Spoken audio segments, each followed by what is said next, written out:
good afternoon everyone. My name is Dr. Saurabh Roy.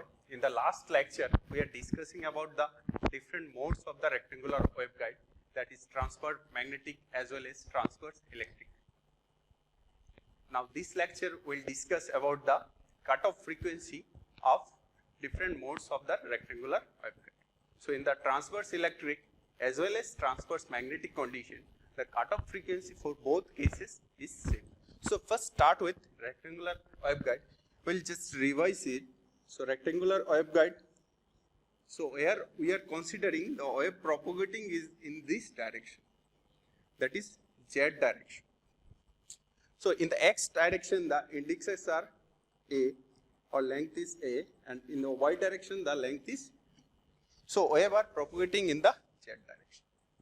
So the wave propagation we are considering in rectangular waveguide, there are two cases are there. One is transverse electric, another one is transverse magnetic. So first one is the transverse electric, another one is transverse magnetic. So in the transverse electric case, so in Z direction propagation, the electric field component is 0 and magnetic field component is present. In the transverse magnetic case, the electric field component is present and magnetic field component is 0. So in the transverse magnetic case, we have seen Hz equal to 0, and transverse electric case we have seen Ez equal to 0. And we are finding out the equation of Hz and Ez in both cases. Now we will see what are the cutoff frequency of the rectangular waveguide in both transverse electric as well as transverse magnetic case. Because whenever we will find out the equation, we have seen we are finding out the omega square mu epsilon minus m pi by a whole square minus n pi by b. So if you will see this equation here, if this value omega square mu e epsilon is greater than m pi by a whole square plus n pi by b whole square, then whole term, this term will get positive. If we will get this term positive, then wave is propagating along the Z direction. So there is no decay. But if we will get omega square is less than this term, then we will get this part equal to negative. If we will get this part negative, then beta will get imaginary value. If beta will get imaginary value, then wave is not traveling along the Z direction. We will get the function is decaying function. So beta should be positive to get wave propagation along the Z direction. Now the cutoff frequency, we can define that the frequency at which the wave propagating through the rectangular waveguide is called the cutoff frequency of that particular waveguide in either in transverse electric or transverse magnetic mode. So when and we know the waveguide acts as a high pass filter. So below that cutoff frequency, no wave will be propagating through the medium. So it resonates after certain frequency. At that frequency is called the cutoff frequency. So at the cutoff frequency, the phase beta value is 0 and omega value we can write down omega equal to omega c.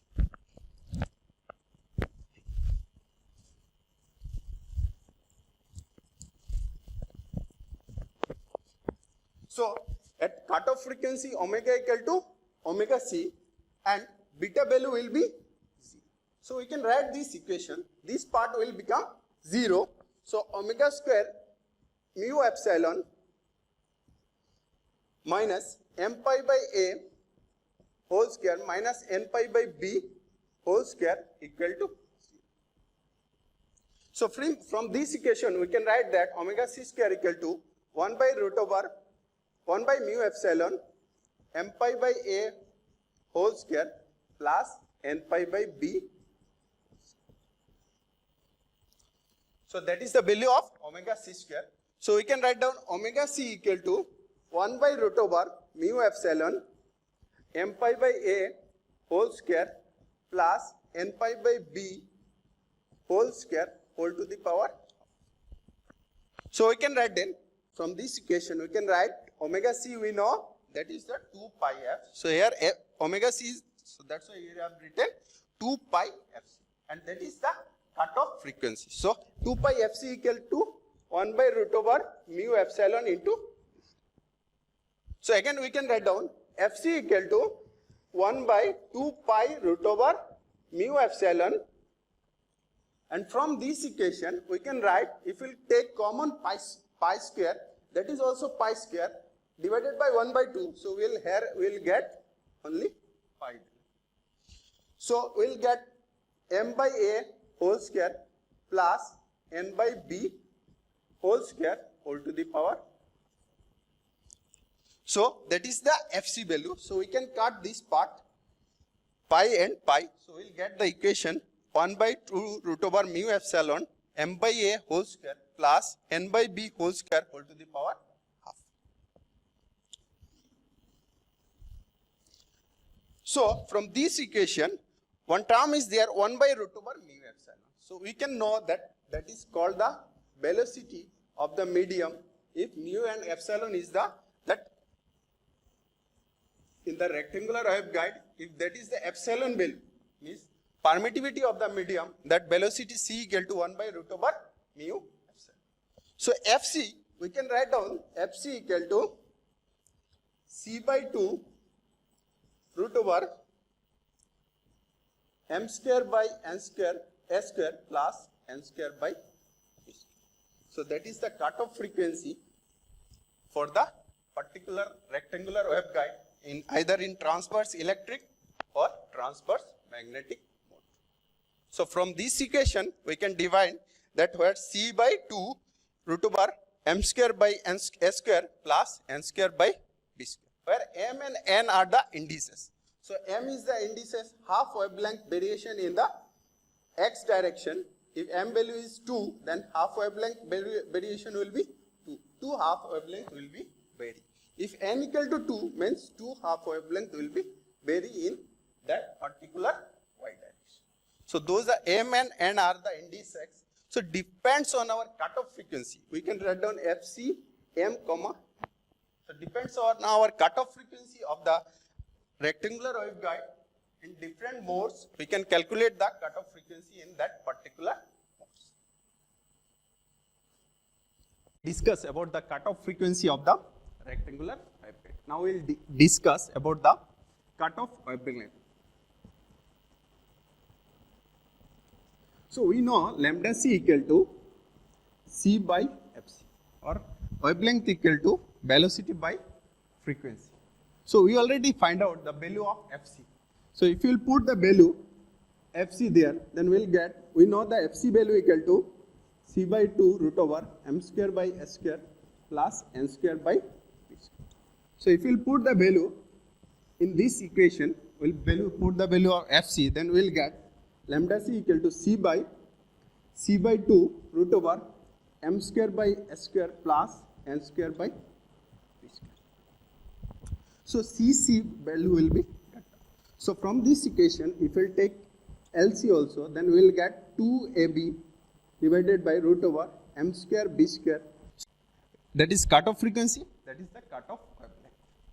Now coming to the next point, in a transverse electric and transverse magnetic mode of a rectangular waveguide, we have seen the phase or phase relation beta equal to root over omega square mu epsilon minus omega c square mu epsilon. Because earlier case we find out the omega c square mu epsilon equal to m pi by a whole square plus n pi by b whole square. That's why we directly put, instead of m pi by a whole square plus n pi by b whole square, we directly put omega c square mu epsilon. Now we'll take the common this term, whole term. So if we'll take it outside, so we'll get omega root over mu epsilon, and this term will become omega 1 minus omega c divided by omega whole square.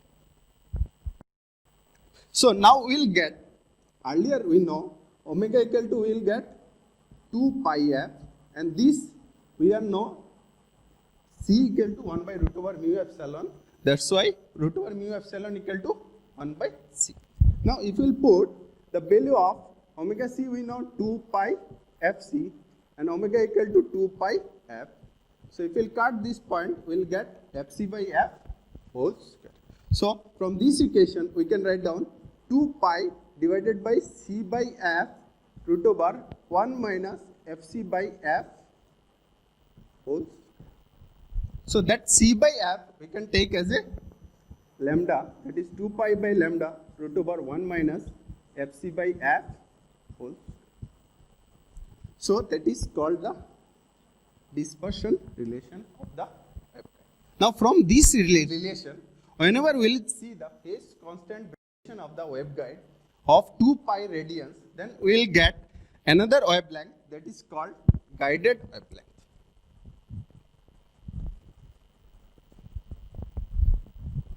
So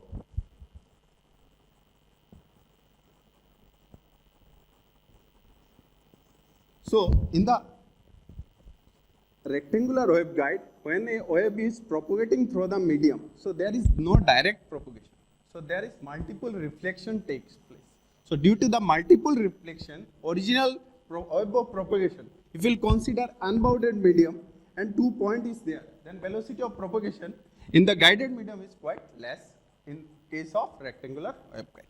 Now coming to this point, that lambda g guided wavelength, that is 2 pi divided by,